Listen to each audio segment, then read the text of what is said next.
I think it's safe to say that 2020 was a terrible year for most. But it's 2021. Yeah, I know, mate, I'm building up to something. Gotcha, carry on. And I think it's also fair to say that 2021 wasn't much better. You could have just started with 2021 wasn't a good year. Yeah, I'm building, mate. Dynamics. You understand? Dynamics. Yeah, dynamics. I got to build, haven't I? These people have got a short attention span. They can't focus on anything. People nowadays. Anyway, what I was trying to say is that hard times often make great art. Well, that's certainly not true for your YouTube channel, is it? What? Well, you've just been sat down doing reaction videos most of the year. I was trying something new, expanding my mind, trying out new bands and stuff like that. Just sat down watching videos though, really, innit?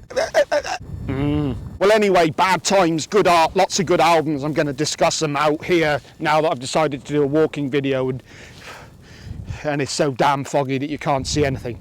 I picked a good one, didn't I? I don't think anyone's going to care anyway. Roll the opening credits.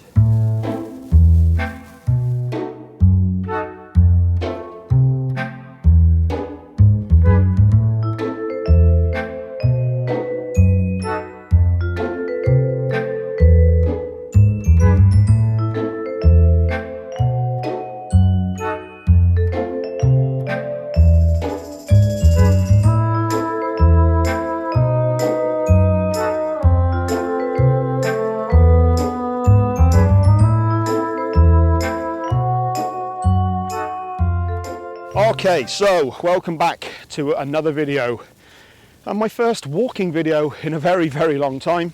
A lot of you have been missing these. I have as well, if I'm quite honest with you. Going to be doing more of them. As I said in the intro, I chose a fine day to do it. It's so damn foggy, you can't see anything, but hey, we'll get a vibe going. We'll get a vibe. Today, as the title no doubt suggests, I'm going to be going through a lot of my top albums of the year. I was joking in the intro there about how hard times make good art, but I did have a point with that. There's been a lot of good albums this year. A lot of good albums. And as I was putting my list together, it was really difficult. I think I've got about 23 or something on the list at the moment, purely because I just got to a point where it's like, how many albums do I talk about here? Now, what I've decided to do, I'm not actually going to rank them, or at least the majority of them. I do have a top 5, which we'll be getting to at the end of the video, purely because those are the albums that I've listened to more than any others. But the rest of them, I kind of just thought they were all worthy of a mention, and they were just great albums, and you know, so I was going to go through those. I'm going to talk about some albums more than others. I did notice as I was going through this list, it's a bit more varied than usual. We've got some hard rock on there, we've got some more traditional metal. There's quite a lot of death metal as well. I've really been getting into death metal this year, and I think that's something that we'll be looking at in the new year, but we'll get to that at the end of the video. But anyway, I think that'll do for now, and we'll get into the actual albums themselves. One more thing actually before I get into this. There's a YouTube channel that you guys absolutely need to be checking out. Oh, two actually, now that I think about it, have really stood out to me this year. The first one is Thralls of Metal. I'm sure a lot of you will have seen this channel anyway, but my god, it's such an enjoyable channel. It's just a group of friends who essentially talk about all things metal, and it's usually really heavy stuff, and I've learned a lot about a lot of albums from them. Truly enjoyable channel. I absolutely love watching those guys, so if you haven't already, check out Thralls of Metal. And the other one is a channel called Classic Album Review. I can't remember the guy's name, but yeah, he pretty much talks about, as you would suspect, classic albums. A lot of prog, a lot of sort of 70s stuff, but he does talk about a lot of modern albums as well, and he's just a really good dude. I really enjoy watching his channel. So yeah, just 2 YouTube recommendations for you there. Let us get into the albums. As I said, we'll be doing the top 5 later on. I'm running through these in no particular order. The first album I want to speak about, is Gojira with Fortitude. Now, I know a lot of people will have this as their top album. In fact, I've already seen many lists with this as their top album, but didn't make the top for me. Great album though, not my favourite Gojira album, but man, there was a lot to enjoy on this. All the singles were awesome building up to it. The particular standout for me was Grind. The outro to that song, the last 2.5 minutes, it's almost spiritual. It's just a real joy to listen to. But yeah, there's a lot of great stuff on that album. The production of it just sounds, there's a kind of warmth to it, despite there's a warm cold, it sounds, you know, sonic. I think it was the band's seventh or eighth album, and proving why they're one of the guys at the top of the chain in terms of metal. And yeah, just a great album. Oh, well, that petered out pretty quickly, didn't it? Enthusiasm. Next album I wanted to talk about was Converge with Blood Moon 1. This was actually Converge and Chelsea Wolfe, but it's only got Converge on the title for some reason. This was an atmospheric glory of an album, this one. Quite different to what Converge usually do. Much not so frenetic, much more atmospheric, and it really, really suits having Chelsea Wolfe in with it. Her singing along with Jacob is just at times absolutely beautiful. The single Coil mesmerised me. I did a reaction to that one. In fact, I did a reaction to that and the first single, Blood Moon. If you want to check those out, just a gloriously gloomy yet beautiful album. Yeah, great. I see the time away hasn't given you any more of a grasp on words. At the Gates with the Nightmare of Being. Always pleasing to hear this band. I didn't actually have any notes for this one, but this is just a damn solid album, one worth checking out. And we also had Between the Buried and Me with Colours 2. Was it 2018? I think we had their double EPs, wasn't it? The Automator 1 and 2. I think they were on my the top of my list of that year. And this is pretty much continuing in the same vein of quality. It's just they're so talented musicians.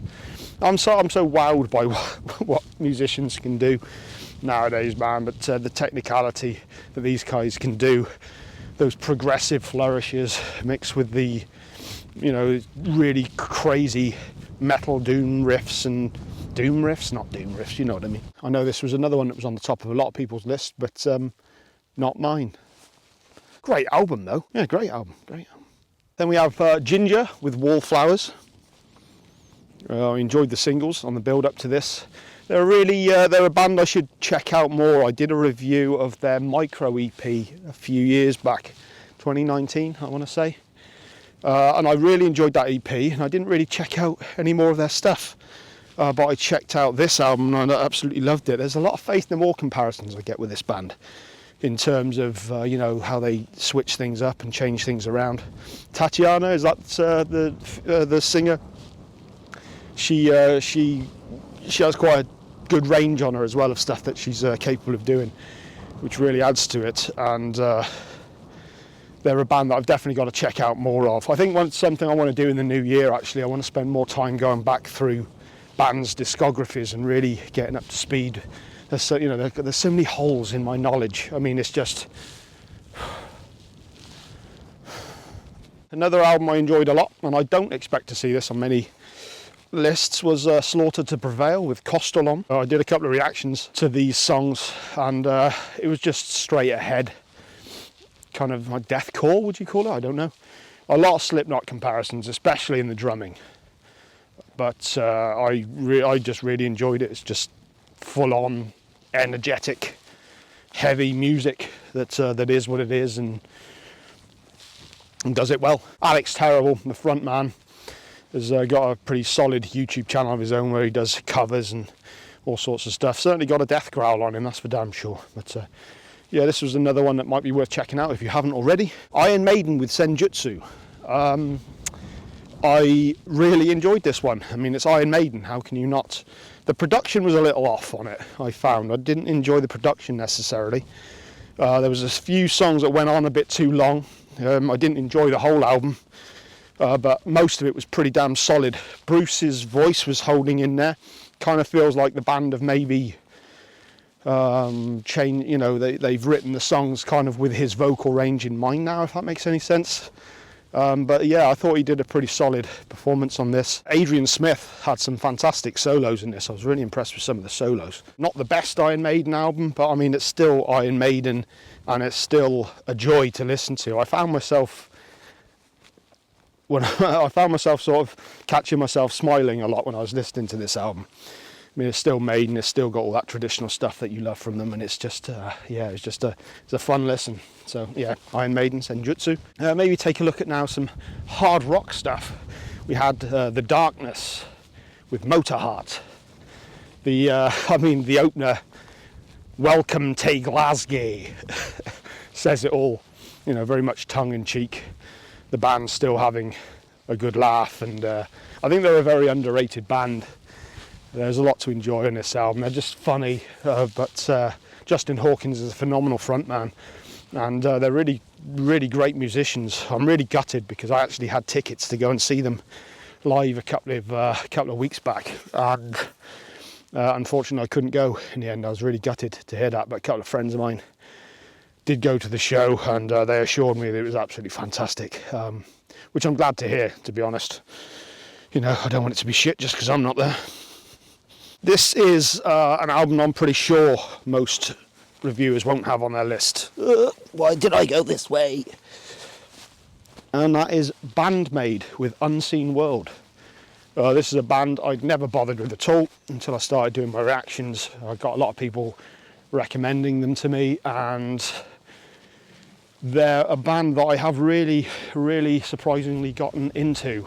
The more I've listened to them, the more I've realised just how solid musicians they are. Misa and Arcana, the rhythm section, bass and drums respectively, have been one of the highlights of my year musically, and just discovering what they can do. Great band, and yeah, this is a solid album. Another one that I got from the reaction videos was Nemophila. They had their first album, Revive, came out this year. In fact, I think it's only just come out. It was a solid album. I wasn't some of the singles I heard on the build up to it, some I thought were okay, some I thought were really good, but I've heard the album, and actually I found it to be very enjoyable. They're a band that I'm going to be keeping an eye out on in the future. Next up is an album that I'm pretty positive won't be on a lot of reviewers' lists, and that's Fear Factory with Aggression Continuum. I enjoyed this album a lot. It's one of the few videos that I made about an album this year. I did my Fear Factory album ranking, and I talked about this album on there. There was a lot of legal issues building up to this album coming out.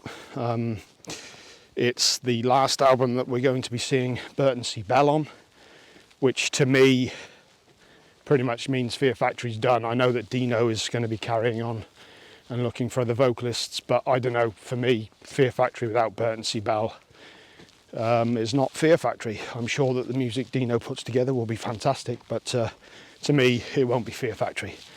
So this was just a recognition of how great that band has been. I think they've kind of been one of those bands that have gotten forgotten over the years, but I think it's important to remember just exactly what they gave to the music scene, because Soul of a New Machine, Demanufacture and Obsolete, those three albums in particular influenced so many bands that that we all still listen to this day. So yeah, I think it's important just to reflect upon what they gave. Some British bands now. We got Memoriam with To the End. This was featured ex-members of Bolt Thrower, etc. It's got a very Bolt Thrower sound to it, this one. Very heavy album, just gloriously uncommercial, and just an album that you should check out if you haven't already.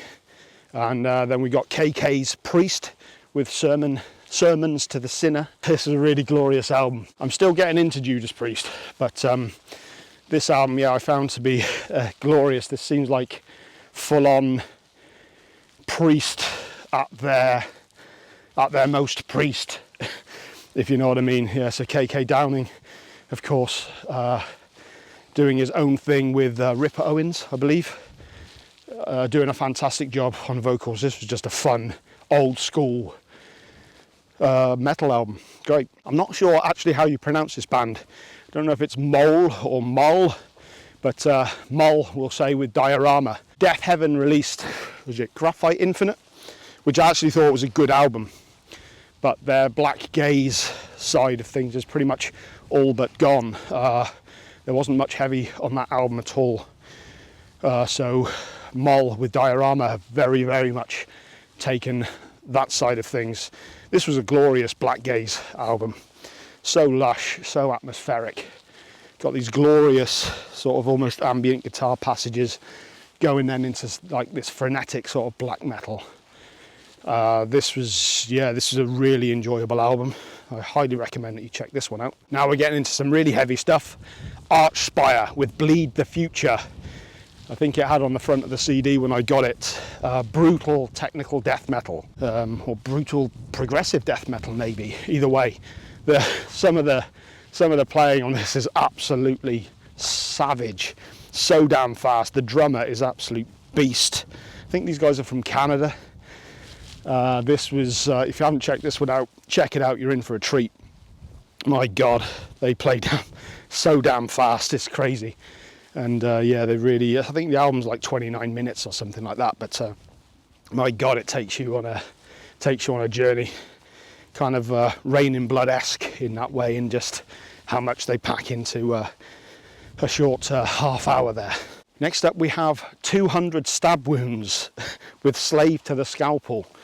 This was a death metal album that I got into recently, and it's just disturbing in all the right ways. It's just dirty and gloomy, but heavy as hell, and you know, it's got that mix of incredibly fast paced stuff with some of the more groovy, slower paced chugging, you know, the Skank Face sort of stuff. Highly recommended if you're looking for something heavier. Another more sort of death metal inspired one, Gozudor, I'm not sure how you pronounce Gozudor, with a Morbid Despotic Ritual. This is another one that I only got into a couple of weeks ago, I think it was. And I've been listening to this one in rotation. It's just, oh man, it's just a great fucking heavy listen that's joyous in its heaviness and its non sort of, you know, check the album out. Okay, just a couple more before we get into the top 5. Hypocrisy with Worship. Is it Peter Landström, I think his name is? I'm embarrassed to say that I've never actually listened to this band before, and I know they've been going for a long time. I think this is either album 13 or 15, I can't remember. But my God, did I have a treat listening to this album. He would be known to a lot of people as Till Lindeman's partner in the project Lindemann, which sadly fell apart last year, I think it was. I think personal differences started coming into play. It's a real shame because the it was Skills and Pills and Frau und Mann, which I did a review of, by the way. You should check that out. That was a good video. I really enjoyed that project, but I'm guessing now that that has fallen apart, Peter has gone back to Hypocrisy, and man, this is a great album. Chemical Whore was a particular standout. This just joyous. I've heard that Peter's pretty much, I think he's kind of almost like a death metal or melodic death metal version of Devin Townsend. I think he's a kind of producer extraordinaire, multi-instrumentalist, incredibly gifted guy, and yeah, there was a lot to enjoy on this album, and I will definitely be going back and checking out more of their discography. Really embarrassed to say that I haven't listened to this album before, this band before, and my God, so good. And I guess the last one I wanted to speak about, and I know there's albums that I'm forgetting as I'm going into this last bit now. I'm already knowing that there's a lot of albums I'm forgetting, but the last one I'm going to speak about before the top 5 is Devin Townsend. He released 2 albums essentially, The Puzzle and Snuggles, both written during the pandemic.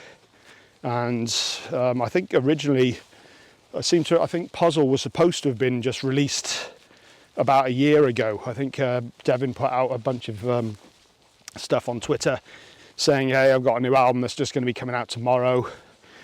And then it never came out. because I think the record label or whatever, or Devin, realised actually no, there's a solid album here, and he carried on working on it more and more and more, and it became this huge project, as Devin stuff often does. And yeah, this is much more an ambient album. The Puzzle kind of reminded me of what he was doing in Empath, but mixed with DevLab and the Hummer. And Snuggles was by far the better album, I thought. It was kind of a mix between Ghost and the Hummer, and it's just a really tranquil album. I've been listening to it a lot since it came out, at work especially. It's kind of a great album to when you need to concentrate on other things, you know what I mean? You can kind of put it on and it just, yeah, it's a really cathartic, beautiful listen. Still waiting for my copy to turn up. Pre-ordered it, and yeah, still hasn't turned up, because I was going to do a review of it. I wanted to, I know that there's a documentary that comes, well, a proper film that comes along with it, which I wanted to check out, which is on the actual album. It comes with a Blu-ray. I'm rambling now. Not album of the year by any stretch, but some really, really good stuff. The battery's just about to go. Going into my top 5 albums. These are the ones that are purely ones that I've listened to more than any others. Number 5 for me is Trivium with In the Court of the Dragon. This was one of the very few reviews I actually did this year. And I've never been a huge Trivium fan. Maybe that's why I was so taken by this album, because I wasn't expecting it. But I really enjoyed the build up to it, the singles. The Flanks, or is it the Phalanx? I'm not sure. In particular is an epic song. A truly epic song. As I said, I have actually done a review of that, so I highly recommend that you go check that out if you haven't. But yeah, this was just a solid album. It kind of had elements of everything that I love about metal. The band were on top form. Matt Heath I've always found to be a very inspiring guy. He's just he's always working, it seems, and he's just always trying to get better.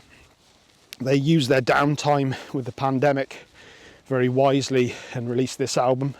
I think it had only been about a year before. When was it? What the Dead Men Say? They're one of those bands that it kind of seems easy to slag off. But I think when you actually look at it, the last 3 albums they've done especially have all been solid. There are a lot of great ones on this one, as I mentioned, the title track, The Flanks, Sword Over Damocles, Like a Sword Over Damocles, was it called? I'm not sure. That was a great song. It's just from start to finish, there were no bad songs on this. It was a damn solid album, one that I highly recommend that you check out. So there. Number 4 on my list is The Wildhearts with 21st Century Love Songs. I love the Wildhearts. I've said in many of my videos over the years that I think Ginger Wildheart is one of the most underrated songwriters ever. He's just, there's any album he's put out, there's always something on it that's just like, whew, you know, so creative, and he always puts together those killer choruses. And this is just a solid release from the band. I don't enjoy this quite as much as 2019's Renaissance Men. That album is truly glorious, but this album is not far behind it. It's the title track itself is fantastic. Remember These Days has such a glorious chorus. Splitter. I found there was much more of a, I mean, punk, you know, really sort of heavy punk has always been a part of their sound, but this sounded a heavier album to me than Renaissance Men. You know, they do it incredibly well, how they meld incredibly heavy riffs with gloriously melodic pop choruses has always been something I've enjoyed with them. I really enjoyed the bass tone on this album as well. It's just really heavy, dirty bass sound. What else do we have? Institutional Submission was a great song. Physical Exorcism I loved. Sort Your Fucking Shit Out. That's a great song. One that maybe all of us could take a thing from. Number 4 for me, The Wildhearts, 21st Century Love Songs. Cracking album, you're going to enjoy this one. In at number 3 for me was the mighty Cannibal Corpse with Violence Unimagined. From start to finish, this album is just everything you expect from Cannibal Corpse. It's just so reliable, so heavy, so full on, so in your face, but so expertly done. I mean, this band, they're regarded as the godfathers of death metal, and rightly so. They've got to be all well into their 50s at this point and still putting out stellar material that younger bands would be proud of. George Corpse Grinder Fisher sounds, he's just full on. I love his voice, man. He's so great. I know he's got a solo project that's coming out that he's done with Jamie Juster. I think that's coming out in a couple of months. I'd like to do a review for that album. But yeah, this album's just a really solid effort from the band. Right from the opening of Murderous Rampage, you know exactly what you're getting into. I've listened to this album so much since it came out. It's a great workout album. You know what I mean? When you need to get stuff done, you need some high energy. Yeah, this is just a fun one to listen to. I'm going back down again. Eric Rutan is in the band now as well. He's produced many of their albums. And I think he filled in as a touring guitarist after everything went down with Pat O'Brien, their previous guitar player. So yeah, he filled in on touring duties, and now he's become a fully fledged member of the band, which is fantastic. Not only is the guy a great producer, but anybody who's heard some of the stuff that he's put together with his own band, Hate Eternal, the guy is no slouch on guitar, and he's certainly come out with more than his share of fantastic riffs. So I'm really excited to see what the band do next with him, and yeah, his inclusion on this album has been fantastic. This is just a great album. I've heard a lot of people saying good things about this album, and rightly so. It's just a damn fun one. It's always great to see the older bands still, you know, showing how it's done and just putting out quality work. Speaking of which, my number 2 album is Carcass with Torn Arteries. As strange as it might sound to say about Carcass, this is a fun album. I just genuinely get a sense of joy listening to this album. It's such a, yeah, it's just really fun. It always puts a smile on my face. It's got everything that you love about the band. It's got the really fast death metal side of things, the melodic death metal that they started. It's got the death and roll, which they had a lot of participation in as well. There's a lot of stuff, harkening back to Swan Song, which is a good album. Anyone who keeps slagging off Swan Song, I do wonder if you've listened to it in a while. Go back and listen to that album, because there is a lot of good stuff on that album. It really is it's a good album. How many times have I said album? The title track itself is it's the fast-paced Carcass that we all know and love. Then you go into Dance of Ixtab, which is much more of a slow groove. Like I said, maybe more akin to something from Swan Song. Such a damn good song. Well, we've got Eleanor Rigor Mortis, is that up next? Starts out with this blazing solo and then goes into this really dirty, slow-paced riff. This chugger, it's just glorious. What do we have? Under the Scalper Blade, this was actually included on their Despicable EP, I believe it came out last year. The Devil Rides Out, I really enjoyed. Kind of got a Eastern flavour to it. Flesh Ripping Sonic Torment Limited. Oh my God, that's a great song. Kelly's Meat Emporium in Gods We Trust, Wake Up and Smell the Carcass, and the Scythe's Remorseless Swing. I just enjoyed this album from start to finish. The more I listen to it, the more I get into it. It's one of the albums I've listened to more since I've had it. It's just so much fun. It really is just a fun listen. And it sounds like the band are having a good laugh as well. They've got some good albums left in them as well. Bill Steer as well, it has to be said, is one of the most underrated guitar players ever.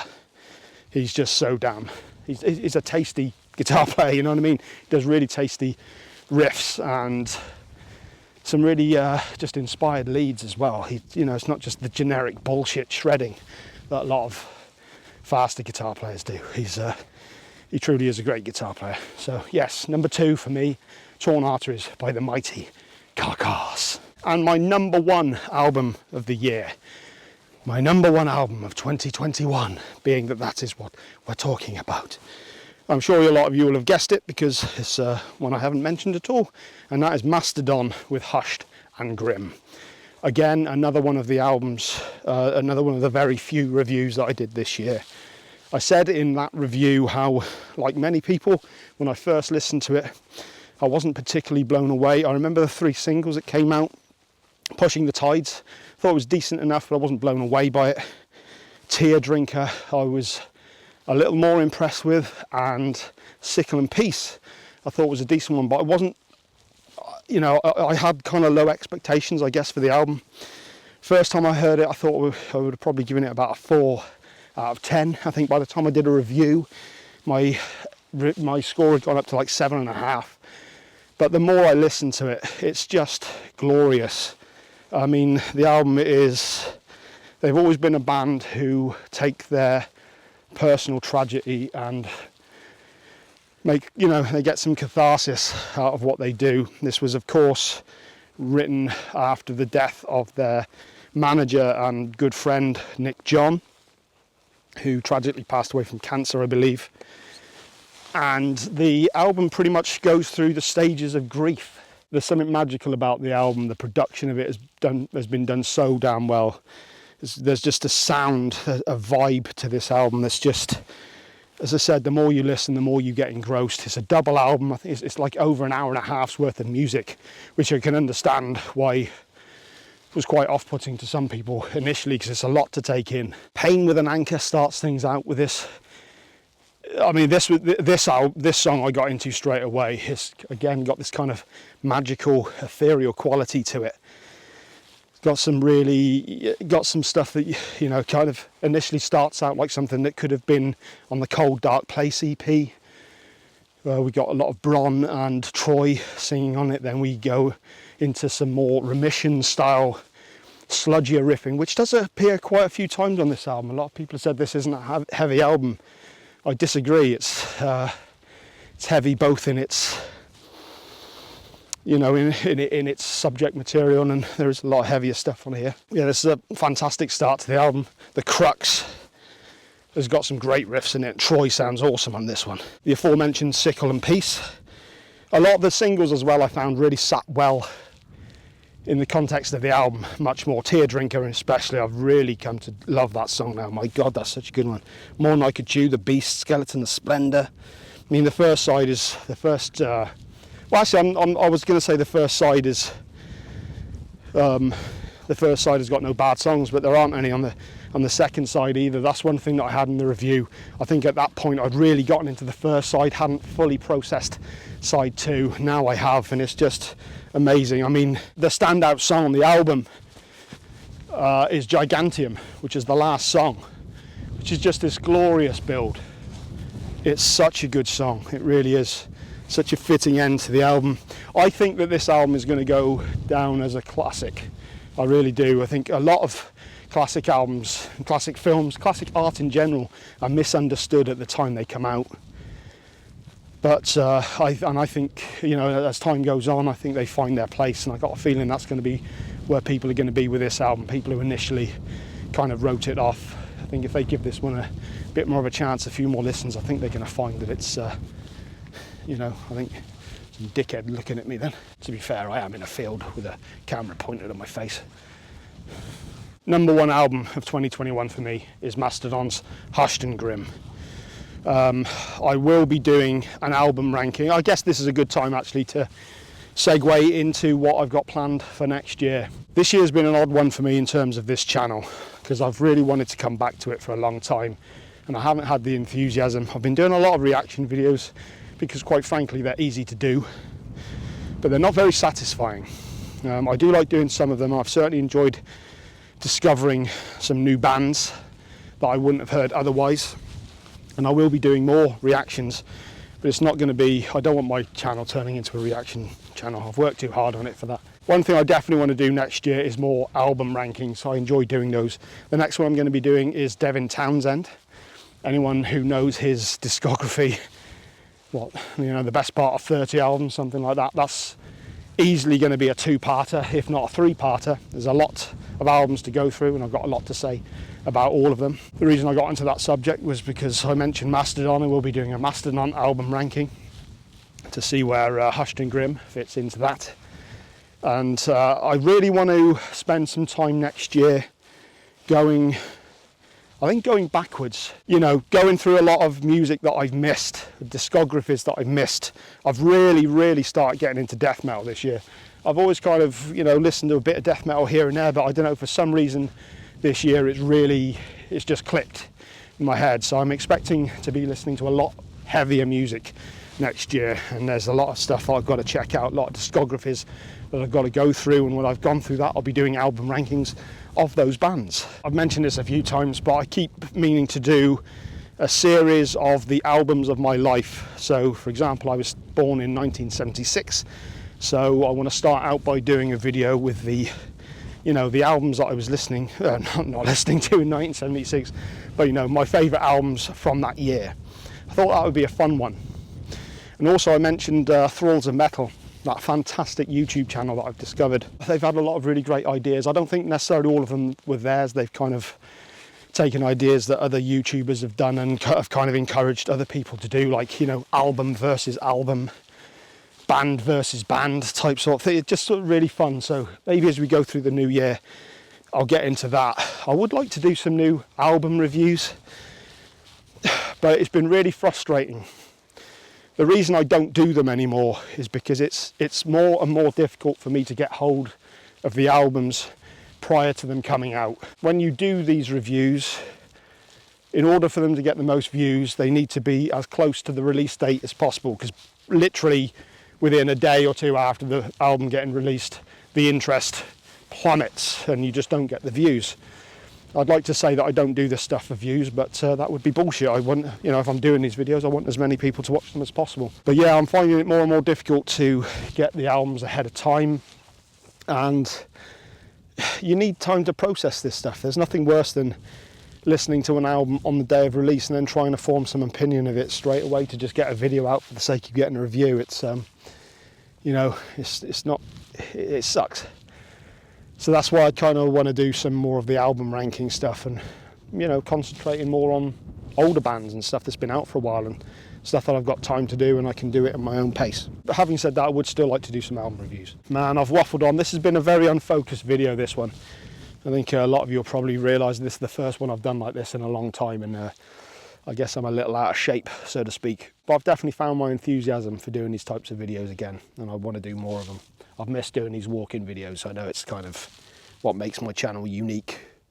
And I know it's what a lot of you enjoy as well. I might have a few reaction videos for you out sort of over the Christmas period, maybe just to sort of tide things over. But I will be doing more videos like this. And my God, I have gone on so long. I don't know what length this video is at this point, but if you've watched this far, thanks very much. I hope you all have a great Christmas. I hope you all have a fantastic New Year. And times are hard out there. But music makes it better. So, there's a lot of great music out there as well. That brings me joy, and that should bring you joy as well. So, thank you very much, and I will see you very soon.